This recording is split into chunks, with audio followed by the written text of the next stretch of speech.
Welcome to House of Old Time Radio. Tonight, we're doing something a little different, introducing a whole new show to the channel. And what a way to start! What you're about to hear is The Lodger, broadcast July 22nd, 1940. And this wasn't just another radio drama. This was the very first episode of what would become Suspense, one of the greatest thriller anthology series radio ever produced. But here's the twist. This episode wasn't even guaranteed to go anywhere. It aired as a one-time audition on a CBS tryout program called Forecast, just to see if audiences wanted more. It would be a full 2 years before Suspense actually became a real series. And who directed this pilot? None other than Alfred Hitchcock himself, his very first time directing for radio. At the time, Hitchcock was riding an incredible wave. He'd just made his American debut with Rebecca earlier that year, and he was putting the finishing touches on Foreign Correspondent, due out just weeks after this broadcast. Radio, for Hitchcock, was completely new territory, but Suspense itself was already his signature. For his leading man, Hitchcock brought in his friend Herbert Marshall, along with Edmund, Gwenn, and Lurene Tuttle, all borrowed from Hollywood as part of a deal to promote his new film. The story itself was personal to Hitchcock, too. He'd already turned this same tale into a silent film back in 1927. Composer Wilbur Hatch provided the score, performed live for a real studio audience that night. Stick around to the very end, because Hitchcock himself steps up to the microphone with one final, unsettling question. And fair warning, the ending left more than a few listeners in 1940 wanting answers Hitchcock never gave them. The story, London, 1888, Whitechapel. A mysterious lodger moves in, and the killings begin.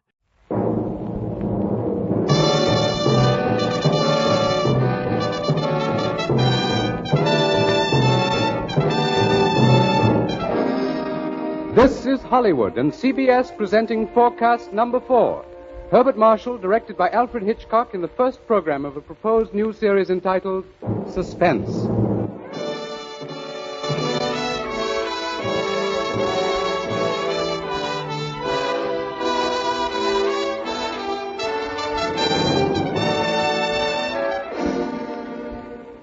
Tonight's Forecast program, ladies and gentlemen, represents the ideal form of collaboration.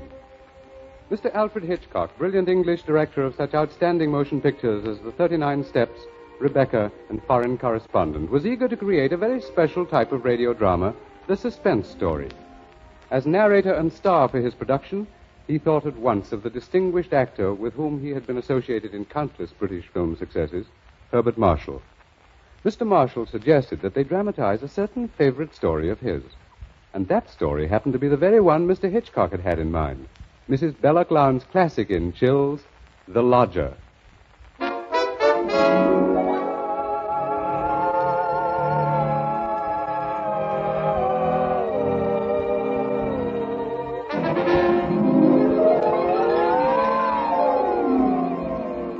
The Lodger is a work of fiction which springs from recorded fact.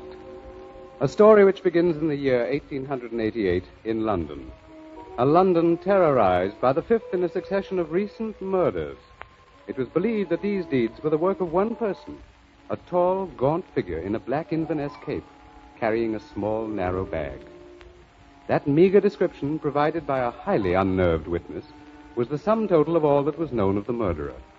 It was enough, however, to keep alive and alert the interest of all London, of all those in fine quarters, and all those in small, grimy houses, as, for example, Ellen Bunting. Ellen was no different from all the other middle-aged housewives dwelling in the great city's squalid Whitechapel district. She knew all the known facts of the case. As Herbert Marshall will tell you, Ellen knew it was quite proper to refer to this wielder of the knife as the Avenger.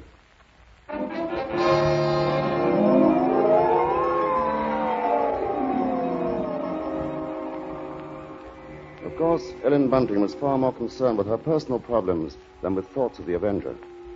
Yet the case of that strange, elusive killer quite often forced all other matters from her mind. There was that mad, meaningless scheme he seemed to follow. All his victims, for example, had been women. All had been young, attractive, and, oddly enough, blonde. But Ellen could no more understand the motive for his brutal slashings than could the police. This night, she and her husband, Robert Bunting, sat before their fireplace reading the newspaper account of the latest murder. The Avenger had struck again.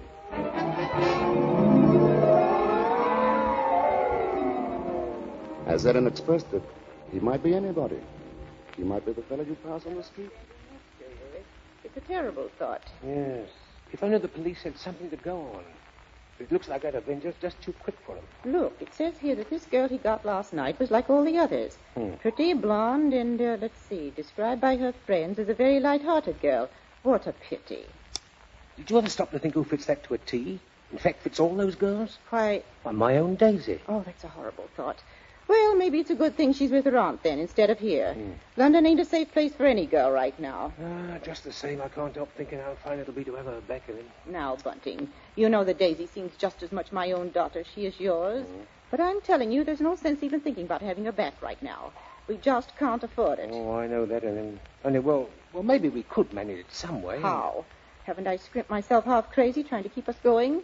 But you don't care about that, do you? No, your Daisy's more important to you than I am. No, Ellen, that don't sound like you. I can't help if it don't. What are we going to do? Tell me that. We'll get along, dear. Something will turn up. Oh, we haven't had a lodger for months.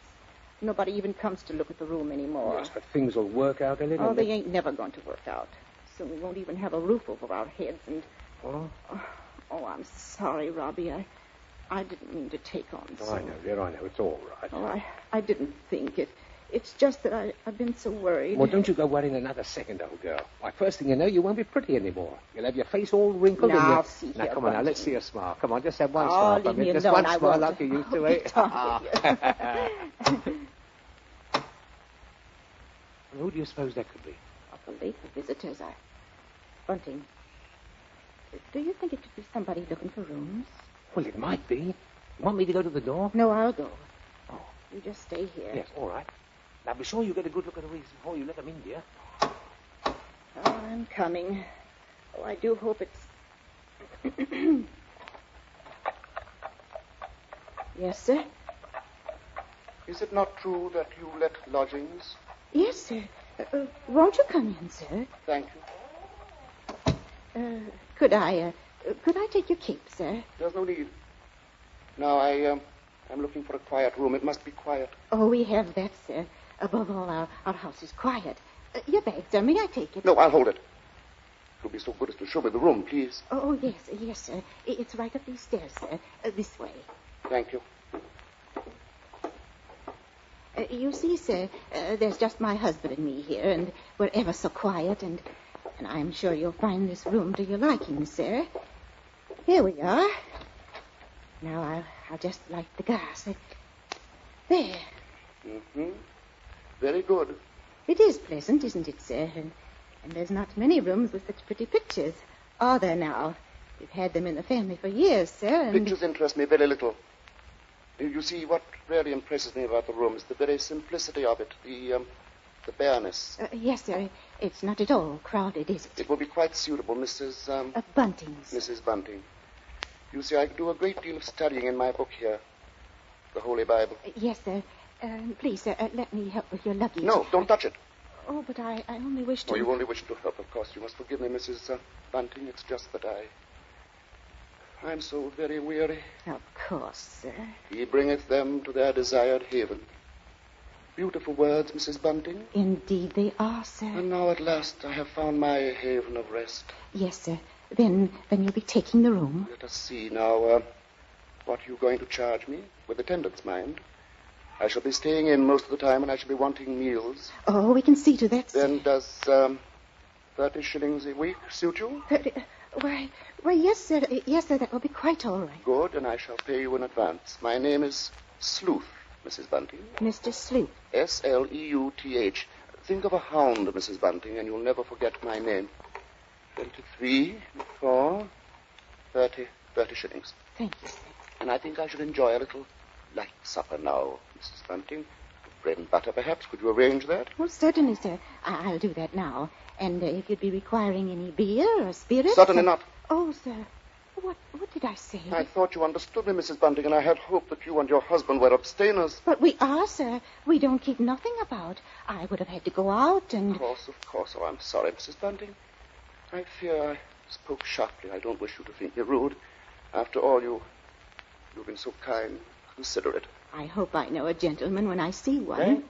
Thank you very much. Now, I'll just hurry with your supper.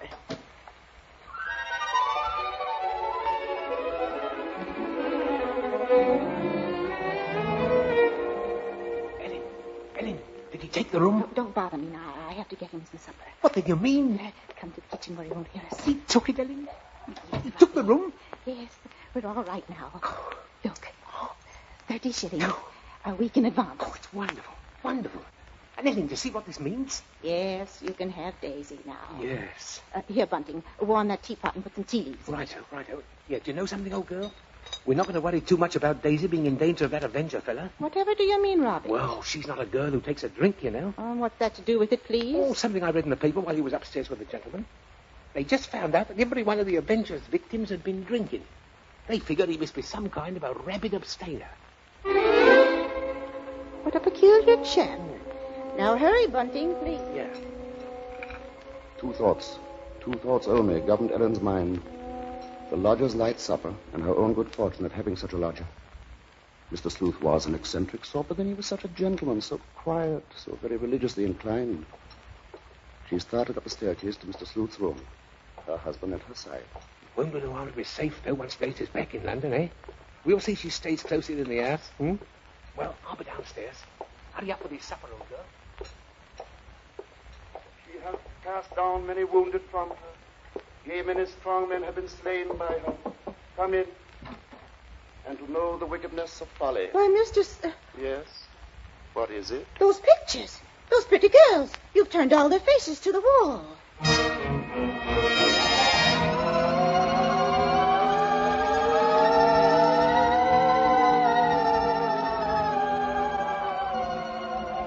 And that maneuver, that strange action, was the beginning of Ellen's concern.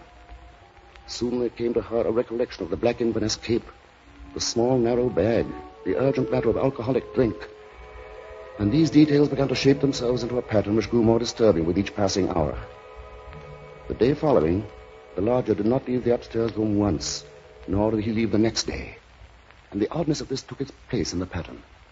Then, too, the approaching arrival of Daisy, her stepdaughter, added to her concern. On the second night, her sleep was restless with vague, horrifying images. And so when she heard the first stealthy footsteps outside her bedroom, she was instantly awake. Tensely, she followed those steps downstairs, down the hallway. She heard the front door open, and then click shut. Utter stillness fell upon the house. And outside the streets were so silent she could hear distinctly the clock from a church tower a mile away told the hour. In her troubled frenzy, she pictured a lone figure plodding through the deep fog, moving quietly, stealthily, stalking, searching, finding.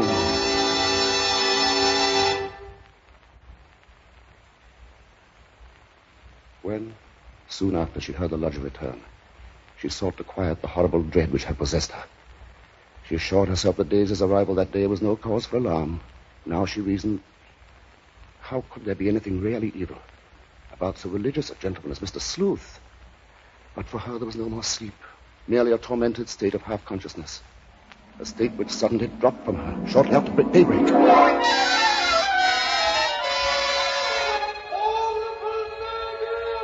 Horrible murder. That was the piercing scream of a newsboy far down the street. Ellen Bunting heard the boy cry out the Avenger's latest stroke, made during the night.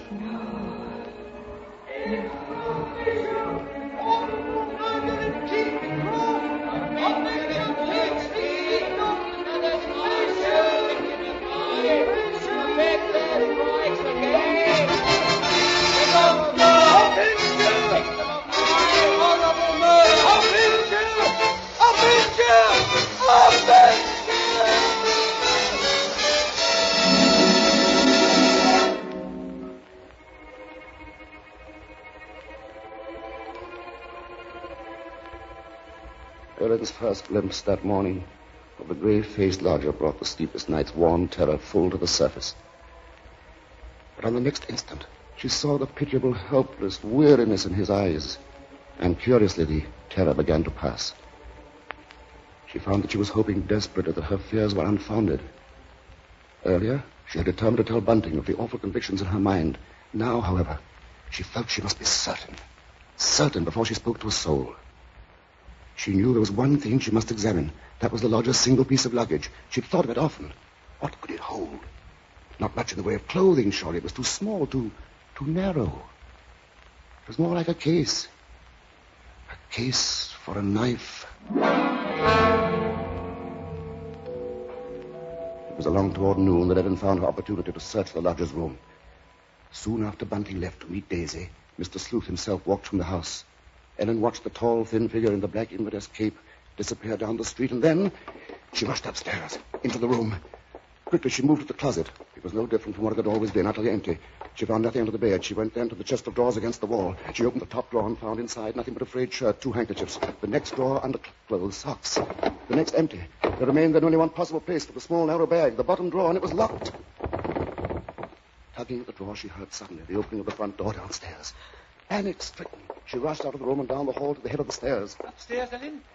Ellen, Daisy's here. Oh, Mother Ellen, it's so good to see you. And whatever's the matter? Yes, you've gone quite white. Oh, well, I'm all right. I wasn't expecting you so soon. Oh, you don't know how fine it is to be back, Mother Ellen.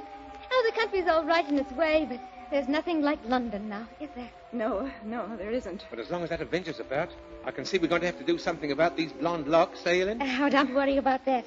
I'll dye 'em maybe, or just pin 'em under my hat. Daisy, I might as well get you settled. Oh, now, Father, isn't that just like her? She's straight to the point, and no fuss. Well, I'll bet a sixpence you'll have a dust cloth in your hair before you've got your coat off. Mr. Sleuth. Mrs. Bunting, I see my door is open. Oh, we were just leaving, so we... Does this mean that all of you have been in my room? Oh, not at all, sir. What must I do? Keep it locked? But you see, sir, I was just tidying up a bit, and Mr. Bunting, he brought his daughter up, sir. She just arrived. This is Daisy, sir. Pleased to meet you, sir. She's been away for quite a long while, you see, Mr. Sleuth, and that's why we're a bit excited, you might say. Yes, you must have been surprised when you came in, hearing us laughing and carrying on that way. Yes, I must say I was. However, Miss Daisy, there are all types of joy, are there not? Yes, I'm sure there are. The despicable evil joy of the abandoned and the divine happiness of the blessed. A vast difference, that. You do understand me, don't you? Yes, sir. Yes, Mr. Sleuth. I devoutly hope so, Miss Daisy. Nowadays, there are so very few young women like yourself who do. In fact, I all but despaired ever of finding one. If you'll excuse us now, sir, we'll be getting Daisy's things put away. Of course, Mrs. Bunting, and I must be getting to my room. Believe me, Miss Daisy, it's been a revelation to meet you. Oh, thank you, sir. I'm sure we shall have much to discuss. He's a queer one, all right. But such a gentleman, isn't he?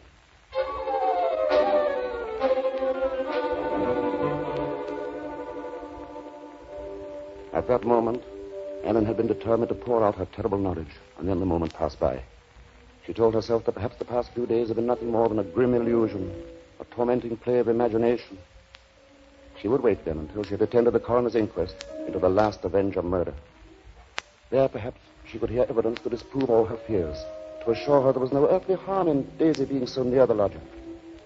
This was her gravest concern now, for on the next day, Mr. Sleuth made it a point to see the girl more than once, and fearfully, Ellen saw that Daisy welcomed his visits.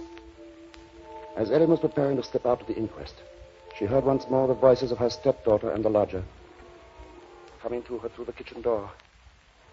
She hesitated before entering, tense, strangely apprehensive. I do believe, Mrs. Sleuth, I've never known a gentleman with such funny ideas. Oh, Mother Ellen, you should hear what Mr. Sleuth was just saying. Perhaps, Daisy, you would excuse yourself. He thinks people, and especially girls, should spend all their time praying. I sought to explain, Mrs. Bunting, that all women are placed on this earth filled with evil. They therefore must struggle constantly to find the paths of righteousness. Why, Mr. Sleuth, you mean a girl's not to enjoy life at all? Not to have fun? Frivolity, my child, is the devil's breeding ground, and all his implements are there. Temptation, pleasure, wine. Oh, that's crazy. Well, there's nothing I like better than a glass of wine, and I'm... You drink. She didn't know what she was saying, Mrs. Sleuth. Just a child, and Daisy, you'd better go now. But I didn't say nothing wrong. What's the harm in a glass of wine? She lieth in wait as for a prey, and increaseth the transgressors among men. Oh, I don't know what you mean. I never heard such nonsense. You call Holy Scripture nonsense? So what I prayed against is true. You are beyond salvation. That's not so. I'm a good girl, I am, and I won't have you saying that. Daisy, go into the front room. It's quite all right, Mrs. Bunting. I must be going upstairs anyway. I'm used to being misunderstood, you know. People never realize that my efforts are simply for the greater good of humanity. Of course, sir. And that the power on high will direct my hand toward the expulsion of all evil. Daisy, listen to me. Yes? I've got to tell you about... About what, Mother Ellen? nothing. I've got to go out for a while now. I'll be back.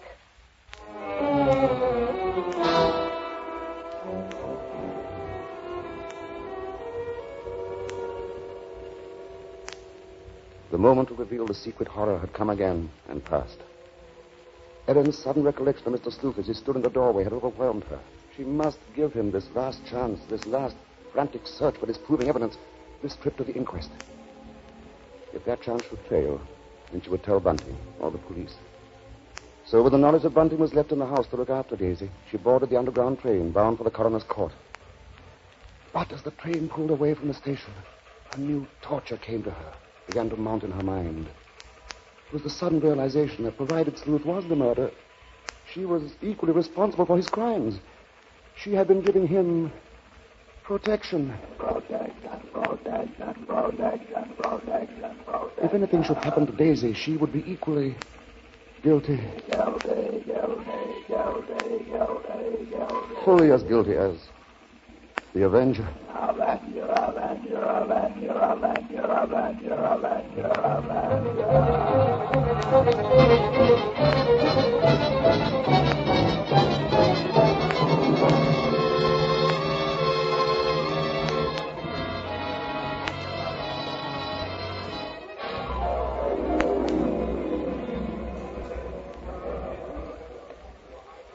Ellen, seated at the rear of the small but crowded inquest room, listened to each of the witnesses as they were called. And from one of them she found the first hope she had known for many days. This witness lived next to the alley in which the Avenger had committed his crime that night. She had seen him from her window, and the man she described in no way resembled Ellen's lodger. But in another moment, Ellen's hope was swept away. It was pointed out that the fog had been so heavy that night that the witness could not possibly have seen the murderer from her window. She left the stand, replaced by a Mr. Cannot. This elderly gentleman was certain that he had not only seen, but talked with the Avenger. It was in Regent's Park, he testified, only a few moments before... A few moments before the murder, Mr. Coroner, when I saw him. He was quite a tall man, very gaunt-looking, and carrying a handbag. A handbag, you say? Yes, a small, narrow one. Just such a bag, I might add, as might contain a knife. As Ellen heard these words, the tension which had been mounting up within her became almost unbearable. Rigid with horror, she gripped the arms of her chair. She heard the coroner... I shall have to ask for more order in the court. And now, Mr. Kennett, I understand you heard this man speak. Oh, yes, he had a rather high, hesitating voice. An educated man, I would judge, but quite mad. What do you mean by that? Well, as he emerged from the fog, he was talking aloud to himself. Believe me, sir, he was reciting scriptures from the Bible.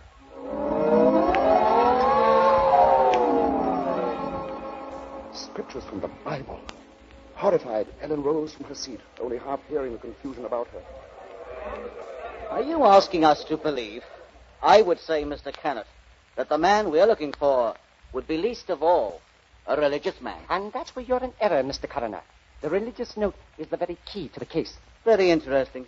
That'll be all, Mr. Kennett. Just a moment, sir. Don't you understand?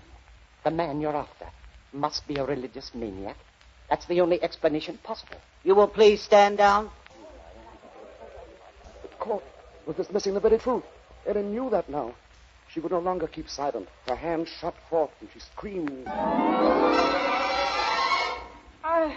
want to say... Ellen Bunting, on the verge of speaking, had fainted. And then, when she was revived a few moments later, she said nothing. Her brain was in too great a turmoil, her nerves too shocked. Like one in a dream, she allowed herself to be led from the courtroom. The voices of spectators were only vague sounds to her. She was going to say something. Yes, it was hysterics. Yeah, that bit about the knife. Yeah, the knife. The knife. The knife. As Ellen Bunting proceeded homeward, the remarks from the spectators remained in her mind. She heard them over and over. That bit about the knife. And just such a bag as might contain a knife. We'll see she stays close in the house, eh? No harm in being safe. Direct my hand toward the expulsion of all evil.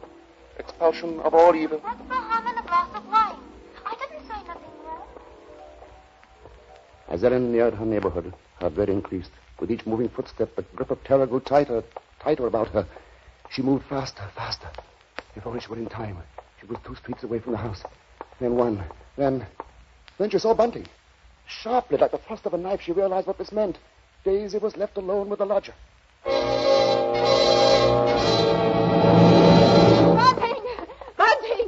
Helen, what is it? Oh, Bunting, tell me, Bunting. Where's Daisy? Where is she? I say, where? Why, home. Oh, listen to me. Try to understand. Sleuth is the avenger. What are you saying? Oh, lodger, he's the avenger, Bunting. Oh, but there's no time for that. Daisy's in danger. Hurry! Yes. Daisy! Daisy!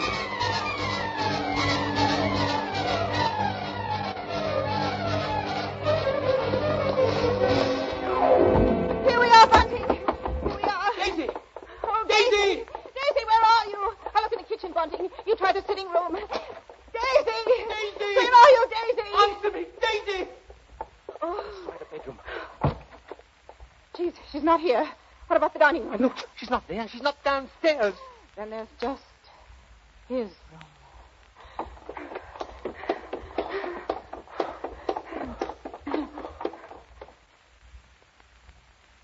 Go on.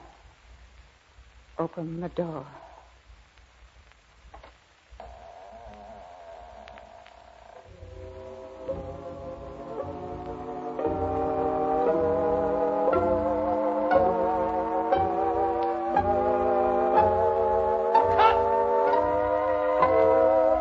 Okay, Mr. Hitchcock.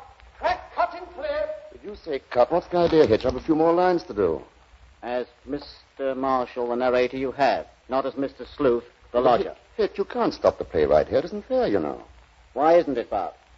What more is there to say? But Mr. Hitchcock, won't people want to know what Bunting and me found in the room? All right, Ellen. What precisely did you find? Well, nothing, sir. There. You see? Nothing. No lodger, no Bible. And that locked dresser drawer. What about that? We unlocked it, sir. And what was in it? Nothing, sir. You are certain, Mrs. Bunting? Oh, you gave me quite a turn, Mr. Mr. Marshall. Yes, sir, I'm sure, sir. There was nothing. Well, begging your pardon, Mr. Hitchcock, but don't you think we'd better just mention about Daisy? I don't know, Bunting. What do you think we ought to say? Oh, just that the reason she wasn't in the house when Ellen and me got there was, well, she'd gone out for a walk, that's all. Did she enjoy it? Oh, very much, sir. Made it to King's Cross and back in just under an hour, sir. Splendid time, Bunting. Well, there you are, Bob. There's the story. Now, wait a minute, Mr. Hitchcock. You can't do that. That's not the story. Of course it's not. Now, look here, Hitch. Here's the fellow who composed and conducted all our music, Wilbur Hatch. He wants to know about this, too. Everybody does. All right, Bob. What is it they want to know? What became of Mr. Sleuth? Oh, him. Why, he left that afternoon. They never saw him again. And now I think we ought to say something about the Columbia Mr. forecast so Hitchcock, far. sir, will you please... Stop him, Mr. Marshall. Hitch, listen to me. Yes? What is it? They want to know when the Avenger finally was caught. Oh, well, let me ask you something, Bob. Are you acquainted with Loretta Young? Yes, what's that got to do with it? Well, in next week's Columbia Preview series, Miss Young will take the starring role in the drama of an American Red Cross nurse. That's good news, isn't it? Oh, that's great. But now listen, Hitch. You've just got to tell that audience exactly when and how Mr. Sleuth was caught. Caught? Why on earth should he be caught? Why? Well, he was the Avenger, wasn't he? Was he?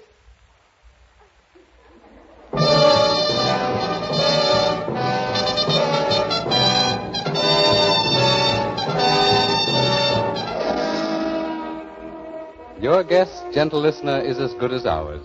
Even Mrs. Belloc Lowndes, who wrote the novel, isn't entirely sure. For his masterful direction, our thanks to Alfred Hitchcock, whose latest pictures are David O. Selznick's Rebecca and Walter Wanger's Foreign Correspondent. For his superb characterization of Mr. Sleuth, our thanks to Herbert Marshall. And our thanks to the outstanding British character actor who tonight portrayed the role of Bunting, Edmund Gwenn. If you liked tonight's program and want to hear more in the same highly original Hitchcock vein, radio versions of The Lady Vanishes and The 39 Steps, for example, write to CBS and tell us so. Your interest will help bring Suspense to the air as a weekly feature.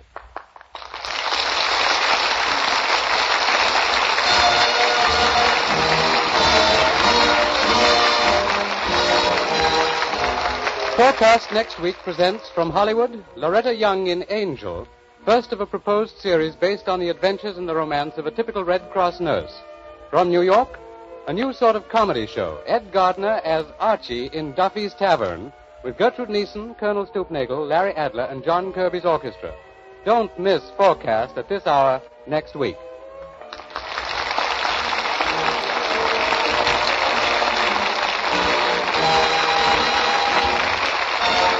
Thomas Freedance was speaking. This is the Columbia Broadcasting System.